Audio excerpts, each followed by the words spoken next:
I give everyone credit who sits down and uses their mind and their hand and their eyes to create something that is enjoyable for them.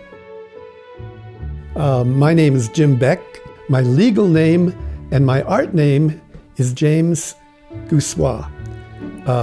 James King Neon Goussois, as a matter of fact. You know, back in the 70s, there was a movement called the photorealists, and they painted so realistically that when someone walked into a gallery or a museum and saw their work, they might have thought it was a photograph, not a hand-painted painting. Back then, they painted signs by hand. They didn't have computer-generated signs. So I started painting signs for all these businesses. I could paint a sign for one business. It would give me enough money to pay all my bills and not paint any more signs for the rest of that month. I could just paint in my studio, developing my style.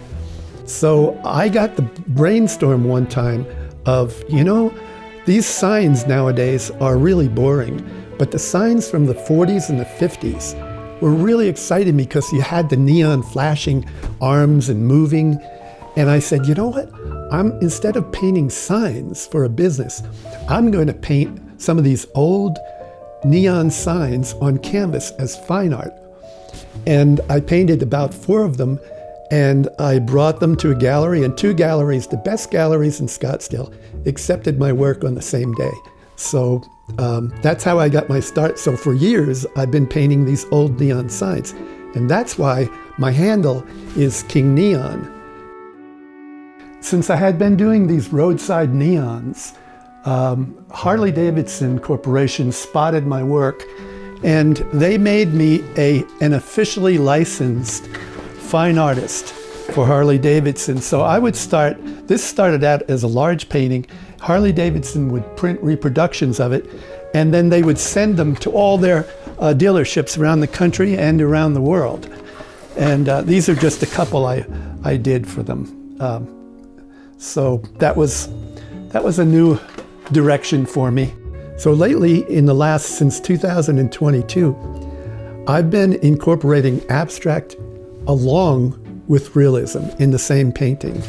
So it's a diversion, and it's fun, you know, to do the same thing all the time.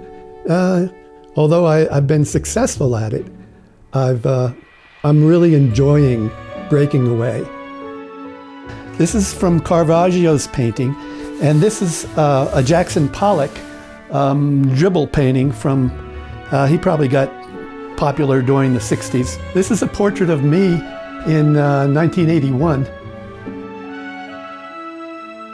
This one I did recently, it's called The Governator, because Arnold was the governor of California for a little while. And just breaking away from those neon signs.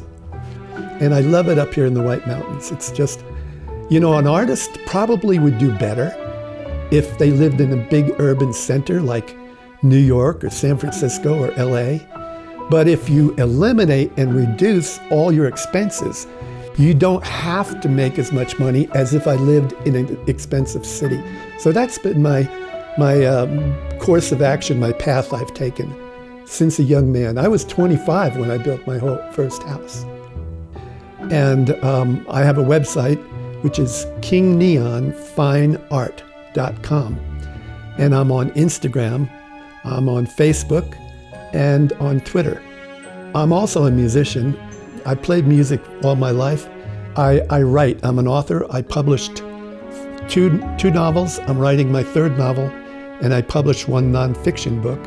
And I've published about 3 or 4 of my artwork, kind of coffee table, chronological books of my art over the years.